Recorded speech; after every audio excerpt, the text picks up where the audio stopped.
Vueltas de la vida. Segundo año de medicina. Cuando sucedió lo que arriba les cuento y, como premio o castigo, asimilé y superé otro hecho con que la vida ponía a prueba mi temple. Cuando mi hermano contrajo matrimonio con la novia de su juventud, Toyita, se fueron a vivir a la colonia Río Blanco, para entonces situada a la periferia de la ciudad.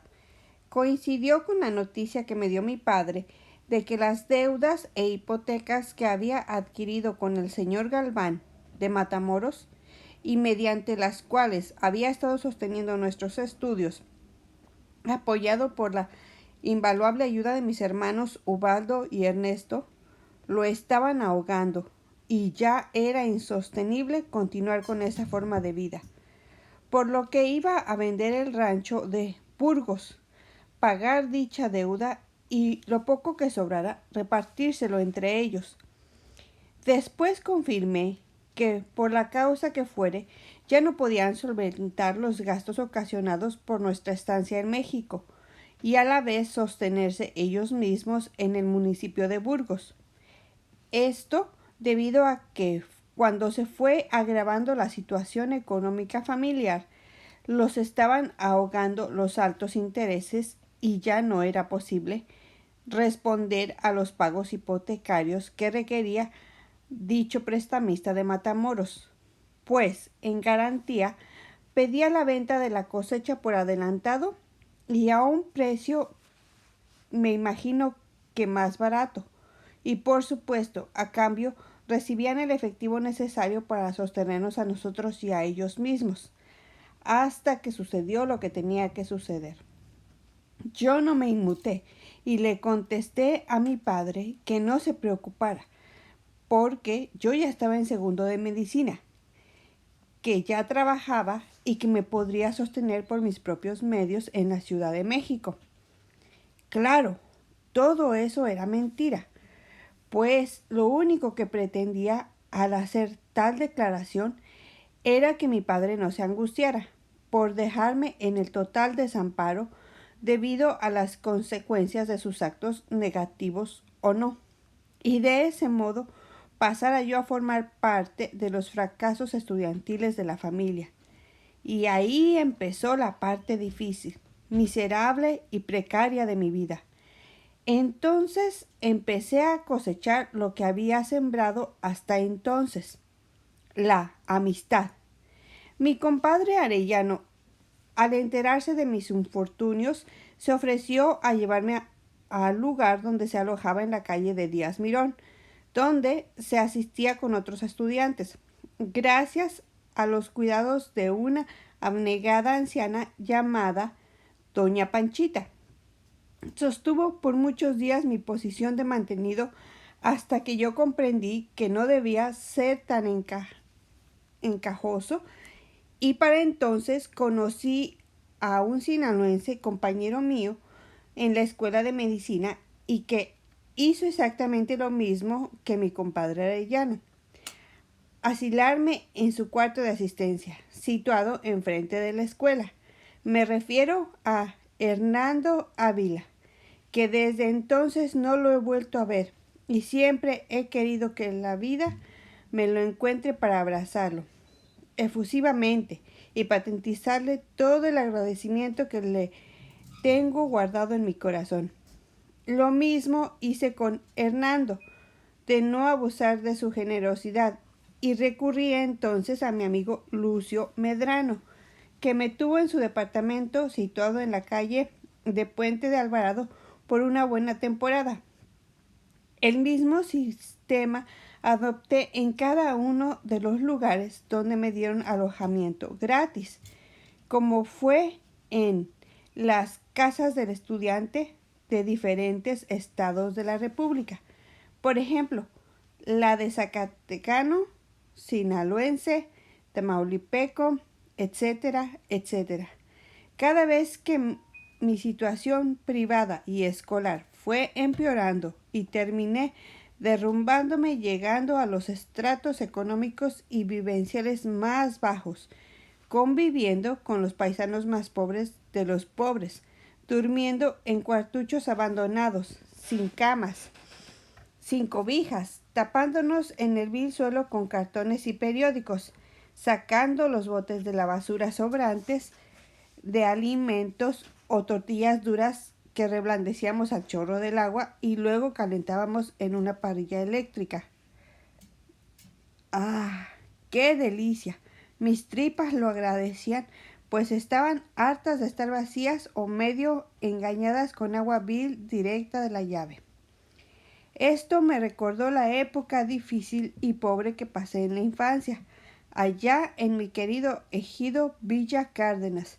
Cuando teníamos a mano una naranja, la comíamos saboreando gajo a gajo, y al final, debido a la insatisfacción y también a la optimización de aprovechar hasta el último a tan deseada fruta, roíamos el interior de la cáscara, o sea, la parte celulosa y blanca del interior de la envoltura de dicha jugosa fruta, hasta dejar nada más la parte externa, o sea, lo de color amarillo.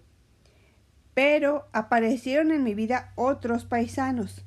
Esto sucedió después de una noche bohemia, porque quiero que sepan que donde aparecía Lira, inmediatamente, mágicamente sucedían dos cosas, una guitarra y una botella de licor. No tendría para comer, pero no sé cómo le hacían para aparecer en el ambiente, el famoso néctar de los dioses. Y así, después de una de tantas noches, me invitaron a un lugar más decente y con menos estrecheces de todo tipo, donde hasta me prestaron una cama, y había más compañeros de mejor situación económica, donde cuando menos había una comida decente al día, gratis, y pagada por cualquiera de los amigos que formábamos. Eso que se llamó la Casa Gorky. Me acuerdo que se acostumbraba en los pequeños restaurantes, por no decir fondas o comedores familiares, venderles a los estudiantes tarjetas de abonos por semana.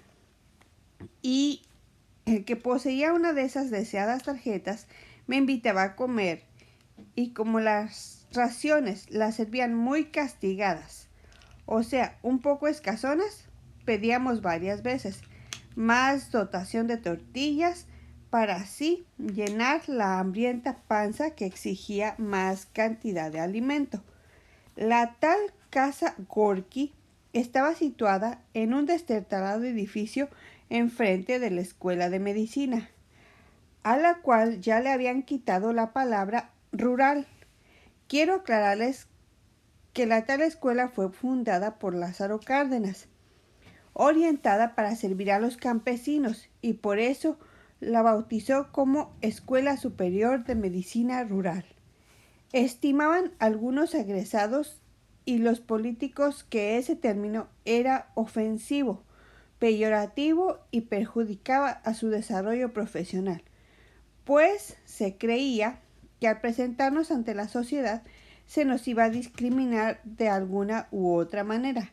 Yo pensaba lo contrario, seguramente por mi origen campesino, y me siento muy orgulloso de su nombre original. En mi bien recordada casa Gorky, fui muy feliz ahí al lado de mis amigos Álvaro Sauceda, los hermanos Isidro y el Huerco Peña y otros moradores, pues el departamento era muy grande. Las recámaras las ocupaban los que pagaban el inmueble, y a los pobres nos dejaban la enorme sala. Se nos unió al grupo dos singulares mujeres, una de las cuales me decía papi. Se llamaba Virginia, la cual, años después, cuando ejercía su servidor la práctica médica en Tabasco, me contactó telefónicamente para informarme que había terminado la carrera de enfermera y me pedía que fuera su padrino de graduación, a lo cual accedí gustosamente debido a que me satisface que un ser humano se realice satisfactoriamente en su existencia, en vez de caer y ser presa fácil de las bajezas de la vida. De modo que cubrí todos los gastos de graduación y a la fecha nunca he sabido más de ella. Me acuerdo de 2 anécdotas entre muchas. Había una señora enfrente de la multicitada Casa Gorky. Era originaria de Chiapas. Tenía un enorme corazón y era dueña de una modesta tienda de abarrotes. A veces nos fiaba algún alimento, refresco o algo que calmara nuestra perenne hambre. Y cuando no había a quien sablear, o sea, acudir en demanda de auxilio y pedir prestado sin espera de pago, ella siempre nos contestaba: «Ay, mijito, mejor te hubieras muerto chiquito». La otra fue cuando en una de las parrandas se le cansó el caballo a uno de nuestros foráneos amigos, quedándose dormido. Creo fue un zacatecano apodado Raskolnikov o un lagunero apodado Pallín. El caso es que yo, ya bien encrespado, rompí en pedazos un periódico y metódicamente se los puse interdigitalmente en medio de los dedos de los pies y luego les prendí fuego, debido a que en mi etílico cerebro me vino a la memoria lo que le ocurrió al rey Cuauhtémoc cuando el conquistador le quemó los pies. Ya verás la despertada que se dio, y hasta la borrachera se les bajó al pegar tamaños alaridos tratando de apagar el fuego que amenazaba con causarles lesiones serias en sus extremidades inferiores. ¡Qué salvajada! Pero así fue. Mi situación, debido a mi estatus de artista, vino mejorando y vine a rematar en el departamento que rentaban mis amigos Gonzalo Ortega, Víctor Contreras, los hermanos Miro y Rafita, de Mero, Santa Engracia, Tamaulipas. Voy a contarles una fresca y tierna historia de ese momento, cuando en esa colonia llamada Popotla, situada detrás del famoso árbol de la noche triste, donde lloró Hernán Cortés cuando fue derrotado por los aztecas, y ya para entonces mi vida estudiantil estaba a punto de irse por la borda, debido a que, como ya les dije, mi situación económica era precaria, y debido a eso pasaba muchas noches de frío, acostado en el suelo, comiendo tortillas sacadas de la basura, ablandándolas con el chorro de agua y luego calentándolas en una parrilla eléctrica, como ya les había contado. En fin, una vida muy miserable, que no me permitía asistir diariamente a la escuela y por ende no abrir los libros, pero trabajar, nada. Se me hacía más fácil recurrir a mis amigos y con mi canto y mi guitarra granjearme una comida o unos pesos para el pasaje del autobús, que con mucho gusto me cedían esos hermosos seres humanos que siempre me han acompañado en mi existencia. Me acuerdo que mis 3 amigos se levantaban a las 3 de la mañana y se iban al mercado de la Merced a descargar los camiones llenos de cajas de diferentes frutas, y les daban una propina de 10 o 15 pesos, una fortuna que las alcanzaba para irla pasando 2 o 3 días, y luego vuelta a la misma cosa. Me invitaban a ganarme la vida de tan cruel manera, pero eso para mí era un insulto, pues, en primer lugar, era un artista, y en segundo lugar, por eso salí del ejido, para no usar la fuerza bruta al ganarme la vida y dedicarme exclusivamente al estudio, de modo que evité sobrevivir de esa manera, y mejor usar la inteligencia. En fin, que, gaviotando en esa dichosa colonia Popotla, se atravesó en mi vida una joven y noble mujer llamada Toña.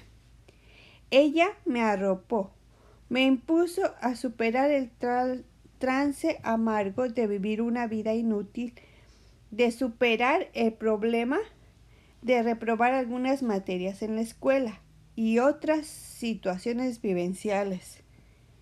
Todo empezó en simple filtreo, al calor de las copas, con las consecuencias ya imaginables. Se entregó a mí en forma total. Nunca le mentí en cuanto a mis intenciones, pues muchas veces y en muchas ocasiones le repetí que yo no tenía planes de matrimonio, ni con ella ni con nadie. Esto se lo dije muchas veces, y aunque le ocasionaba gran dolor, aceptó todas mis condiciones. A cambio de nada, yo en cambio recibí dinero, comida, vestido, la aceptación de su familia, poseedora de una frutería situada a media cuadra de donde vivíamos. Fue un remanso de paz y reconciliación conmigo mismo y compartido con tan noble ser para enfrentar mi futuro. ¿Cómo olvidar aquel traje y días después una bonita gabardina que me obsequió flamantitas y que yo hábilmente obtuve manifestándole mi inalcanzable deseo de ser dueño de esas enormes prendas de vestir, las que nunca estarían a mi alcance por falta de dinero? Diciéndole lo anterior, un día que andábamos paseando por el centro, en las calles de San Juan de Letrán y frente a un conocido muy popular negocio llamado Tiendas Milano, el sueño inalcanzable se lo dije y susurrándole al oído: algún día espero estrenar esas deseadas prendas de vestir. Ella, con gran ternura maternal de su parte, y sin que yo lo supiera, fue apareciendo un día con el traje y 2 días después con la gabardina, prendas de moda que complementaba el buen vestir por esos días, ya que todo el mundo acostumbraba a acompañar cuando se usaban tan singulares atuendos. Era mi primer estreno de lujo. En esas estaba cuando, por circunstancias que no recuerdo, apareció mágicamente en mi vida Basilio Hernández López.